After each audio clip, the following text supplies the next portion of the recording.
Hey there, it's your old pal Clint Davis, the movie critic from Scripps, and today I'm taking a look at Allegiant, which I'm going to go ahead and call my favorite film of the Divergent series. But before you get too excited, that's kind of like picking the best episode of Here Comes Honey Boo Boo. Police caught the two men in the act, breaking into cars and trying to steal their stereos outside of the Dayton Towers on Monday morning. It was actually a neighbor sitting on his balcony who tipped officers off to the break-ins happening. 4 cars were broken into outside the apartment complex near 5th and Kiowee Streets, including this one, whose owner posted pictures of the damage to Facebook. Police arrested 25-year-old Victor Washington and 27-year-old Joseph Ferguson on suspicion of theft. Ferguson's mugshot was unavailable.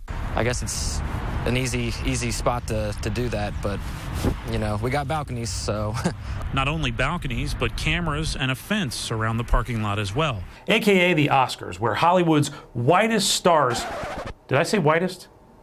Sorry, I meant brightest stars get together in Hollywood and are handed gold statues for leaving it all on the screen in 2015, or for kissing the most industry butt, depending on who you ask. With another winter storm expected to bring up to 9 inches of snow and ice to parts of the Deep South, flight cancellations from Dayton International Airport to Atlanta started being made as early as yesterday. I caught up with several frequent flyers today who told me that in these winter months, your smartphone is a traveler's best friend. Jeff Fletcher was out shoveling sidewalks when I asked him what the difference between a level 1 and 2 snow emergency meant to his daily routine. Nothing really. Meanwhile, Mr. Fletcher said something we can all agree on.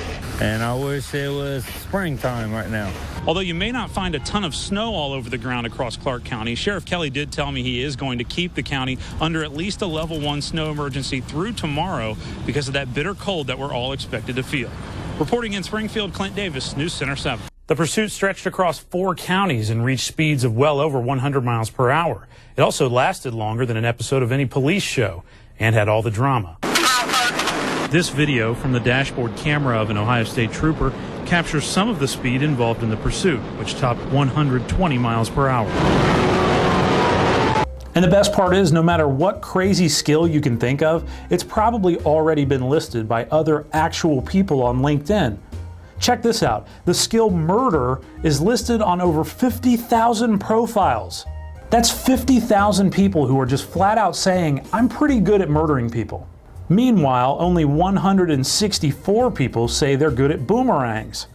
You know the world is doomed when murder is a more marketable skill than boomerangs. Hey, look, that kid's good at both. News Center 7's Clint Davis joins us with this unlikely story. Clint? It's one way to describe it, Cheryl. The story of how 60-year-old Oliver Boylan's life was saved after a severe heart attack involves everything from sub sandwiches, recycled pickle buckets, and a robotic device that takes the guesswork out of doing CPR. Investigators said that they may never know what caused Grimm to kill Matthews, but they did say they do know a child is now motherless because of it. Reporting in Riverside, Clint Davis, News Center 7. And bond set at $1 million. While some people may have understandably been scared to enter this year's Boston Marathon, Beaver Creek's Brandon Huff told me that the attacks only gave him more purpose in wanting to run this year. The images and sounds were unforgettable. And when Huff saw them on his TV screen a year ago today, he knew the only way to calm himself down. I remembered I immediately went out for a run, and I was just angry because running is such a peaceful sport and brings so much happiness to so many people. Huff last ran the marathon in 2008 and said the number of emails he's received about security measures notably tops that year. Theo James steals this movie in many ways, including by making the audience swoon with many looks at his shirtless abs. I'm not kidding. I heard actual audible swoons pretty much every time Theo James was on screen from the teenage girls that were in this screening with me. The ladies love this guy. Sheriff Phil Plummer sounded like a disappointed father today when I spoke to him about his veteran employee's suspension. He told me that it was surprising and upsetting. Deputy Gerald Bemis, shown in this picture, is a 19-year employee of the Montgomery County Sheriff's Office, and until a recent investigation, had never been in trouble before. Fear not, there's plenty of other great advice at wikihow.com, like how to have fun while home alone, which suggests taking a bunch of soaps and cleansers, mixing them together, and putting them on your face.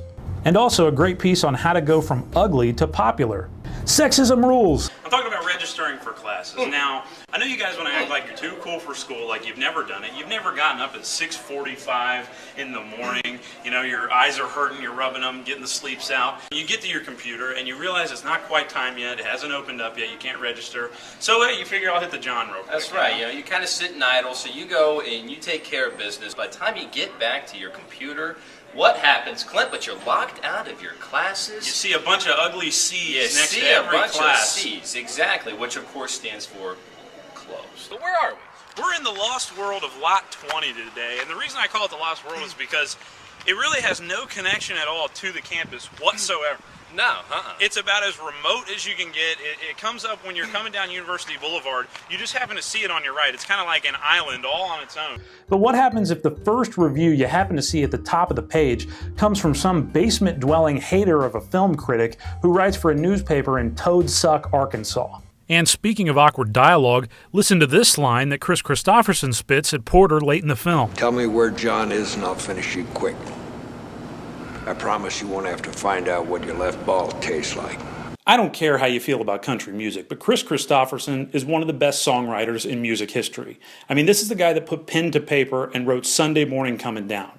He wrote Help Me Make It Through the Night. He wrote Me and Goddamn Bobby McGee, all right? And Brian Helgeland has him telling somebody that he won't make him find out what his testicle tastes like?